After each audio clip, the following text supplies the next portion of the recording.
Jim, anything to pop in here? Well, for Harry, I'd like to say that I wish I had the time and money to accompany you to Antarctica, because I'd love to go down there and locate Agartha, the Shangri-La that they talked about, that they were preparing for the Fura.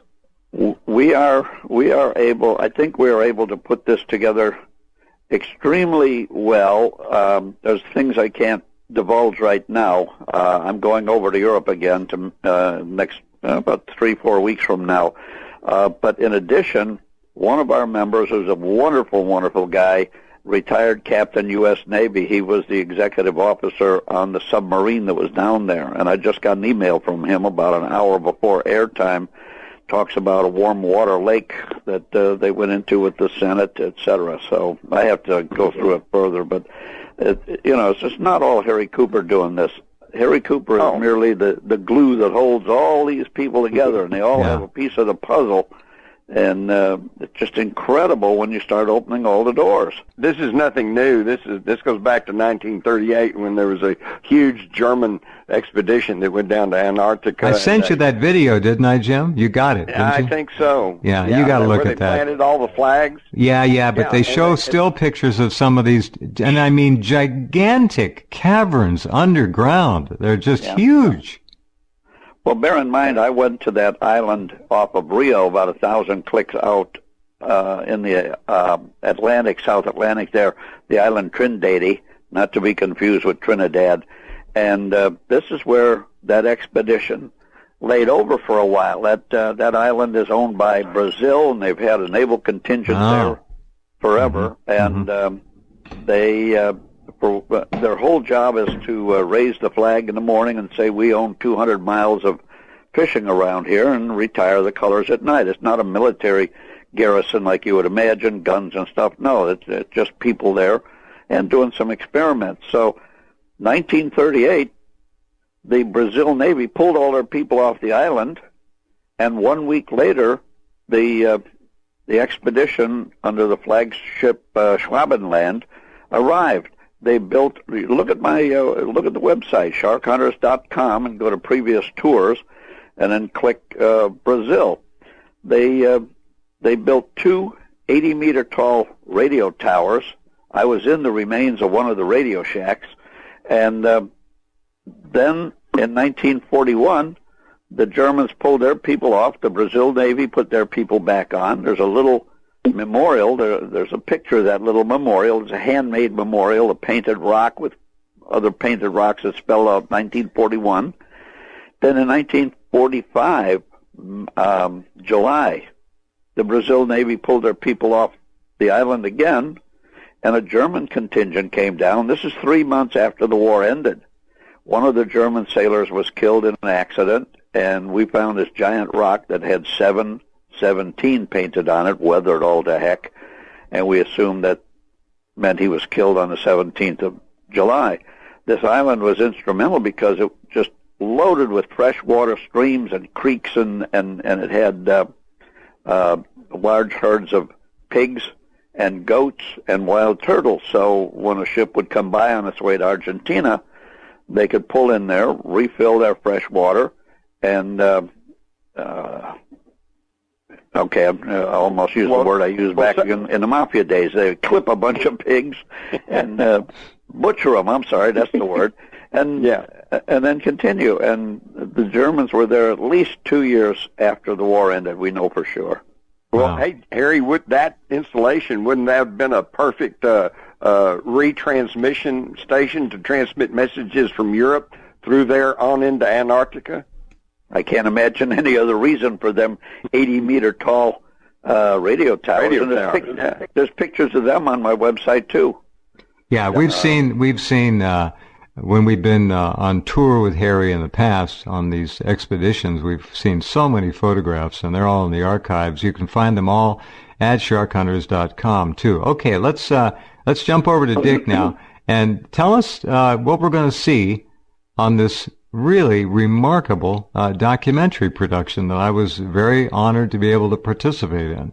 Well, we see me describing the death in the bunker, someone actually getting shot But if you want to see what goes through a remote viewer's mind, you can watch that clip, and something is not right about it. I keep saying that it's an act. It's a drama.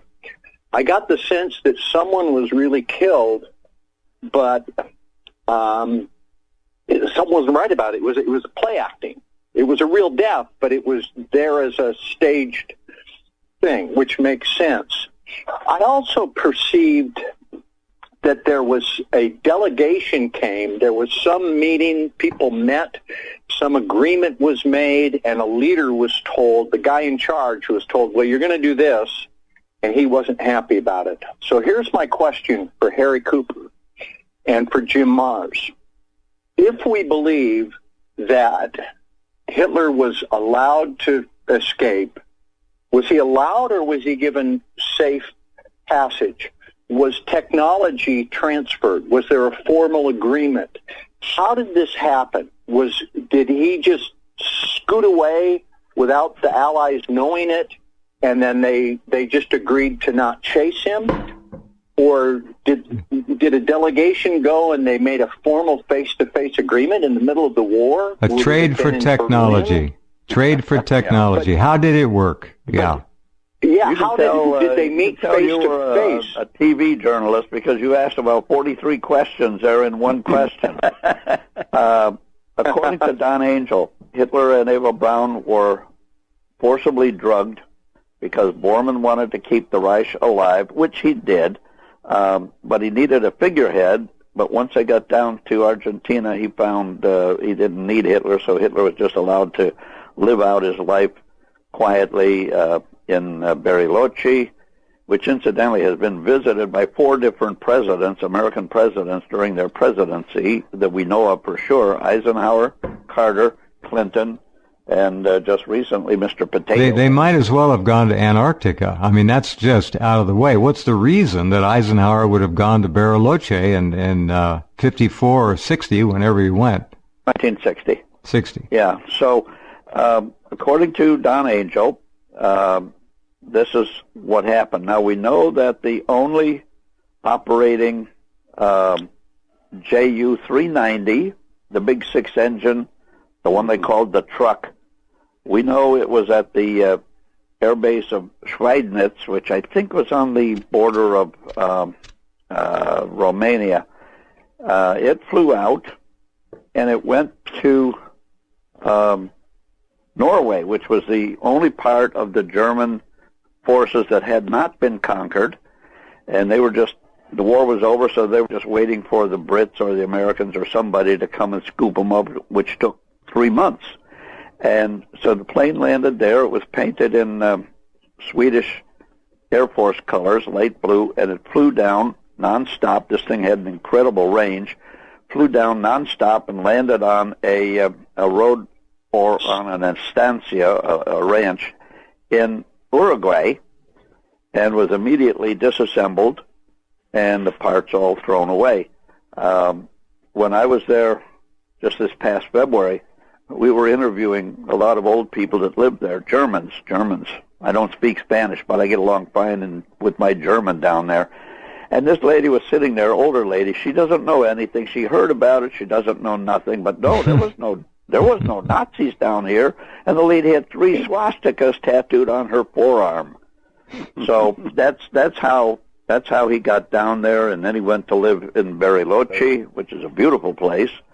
But we can go, we can use up another 2 whole hours on that. Yeah, on the cover of Harry's book is a color photograph of the beautiful home, Bavarian style, built by the Mercedes family in Bariloche that Hitler apparently lived in. And, yeah, we got to thank Jeff for helping design that cover. That story of Don Angel telling about being on the U-boat with Martin Bormann, was one of the best stories I've ever read. I read that book, and that is just about being in that cramped, stinky U-boat, and Don Angel didn't like being in U-boats, and Martin Bormann was not a nice guy. There are just touches in there that you can just tell it. He's telling that it's a real story. There's so much detail. It's a great story. Yeah, he got along with Borman as much as he had to, but like you say, Borman was hard to get along with, and that one exchange where the captain of the U-boat got angry with Don Angel and gave him an ass chewing, and then Borman stood him up and reminded him that if he insulted Don Angel again, it would be the same as insulting the leader of the Third Reich, which was Borman at that time, and he said, "Do I need to remind you of the consequences of insulting the Fuhrer?" Wow. Which I think meant Schutzki. Mm-hmm. Yeah, Quite a story. It was an interesting book to work on. I loved every minute of it, and the thing I like about it most, it's absolutely accurate, right on the button. Well, the scenario I can see that fits with everything we know, everything I know anyway, and with Dick's remote viewing, is that Dick, the sequence you talked about where somebody who obviously knew Hitler and came to him, and I don't think he used the term whisper in his ear, but he was there, and they had a private conversation, and that was apparently kind of the turning point. That's why in your remote viewing, I think you turned to that. In my scenario, I would say that was Borman, his chief of staff, who had full access to him. In fact, that's how he got to be so powerful, is that acting as chief of staff, it was Borman who could decide who talked to Hitler and who didn't, and what they told Hitler and what they didn't. And he was pretty well running the show, especially after the summer of 44. But I think it was Borman who had made a deal at the highest levels of international banking and commerce, who then stepped to Hitler in a private conversation and said, "Mein Führer, I'm sorry, but we're going to lose the war. And I think you need to start making preparations to leave." And Hitler probably said, "No, I'm not going to do that. I'm going to go down with the ship." And that's probably when Morton Borman decided, well, we'll just whisk him out of here, drug him, and take him anyway. And I think the deal was cut at that level between the possibly through Alan Dulles, possibly through John J. McCloy, who was CEO of National City Bank in the 30s, and they were the largest lenders of money to the Nazi government.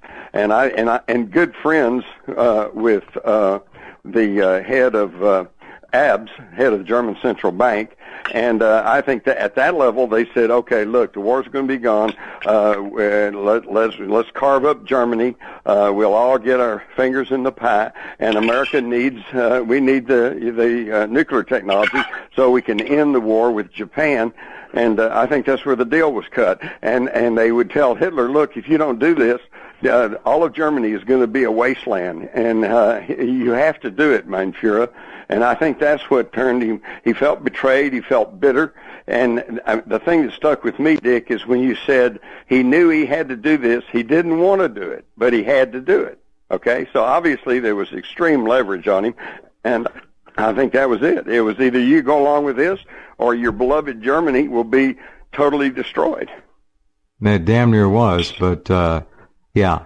Very interesting. Devastated, but it sure sprang back well. Yeah, well, you said something. Harry Cooper said something. He said, here's this man, make Germany great again. Sounds like a familiar political statement, doesn't it? It does, yeah. What goes around comes around. When we look at the bird expedition known as Operation High Jump, and then we look at that film I finally found and got to you, and I also sent it to Jim, the 1938-39 German expedition to Antarctica, and you look at some of the still pictures in there of these gigantic underground, not under the snow and ice, underground caverns. I mean, these things are huge. And you think about that, and you know what thought came to me, Harry? What's that? The thought was, wow, and then what didn't they show us that they found down there? Yeah. And we have, we've been told that it's very difficult to get to places we need down there. But as you know, in my understanding of the German language, Eingang verboten means Harry's welcome here. That's right. But we have already gotten the green light from several of the governing agencies down there. So we're not going to have any problem with the authorities. We're not going to have to outrun the police. We've been promised cooperation from several of these entities, and we've got stuff that I can't even mention just yet. Right. If anybody out there is listening who knows anyone who was involved with Operation High Jump, and there's some of those men are still alive. There were about 5,000 plus of them in Admiral Byrd's transports and his aircraft carrier and all that. They went down there, and they met a very unpleasant welcome. And Operation High Jump, look it up. Do your research, folks. It's Admiral Byrd got his tail kicked, and he left. Something's down there, and I'm not sure that Harry Cooper will be able to find that, but he's going looking, and it may be time that be investigated fully. When you look at that film, I should post it again, and look at the caverns there that are completely weather resistant. There are no icebergs inside these caverns, no frozen. They're habitable. And what could have been built there from 1938-39 to 1944-45, they could have sent a whole lot of transport ships down there with a whole lot of building material and done some remarkable things. All right, we got to wrap this up. Dick, what do you want to add here as a final word or two? If I can point you again to the top of Rense.com, we're talking about the poster of the documentary. You see right there what really happened to Adolf Hitler, remote viewing the death of the Fuhrer. Yeah, I think it's one of the best remote viewing documentaries that honestly shows real remote viewing. It's Jeff Rentz helped write it and produce it. He's the narrator, and anything is good with Jim Mars in it. Jim Mars providing commentary. The link is there, and I think it's worth watching. And it's just been so interesting to get feedback. As a remote viewer, you often crave feedback because you stand there and you don't know. I don't know why I wrote nuclear stuff. I don't know why I drew a guy anonymously buried in a, and it's interesting for me to hear it from the guy who knows, and that's Harry Cooper. So it's been an interesting show. Thank you so much, guys, for helping out. You got it. Harry, anything you want to add here? This is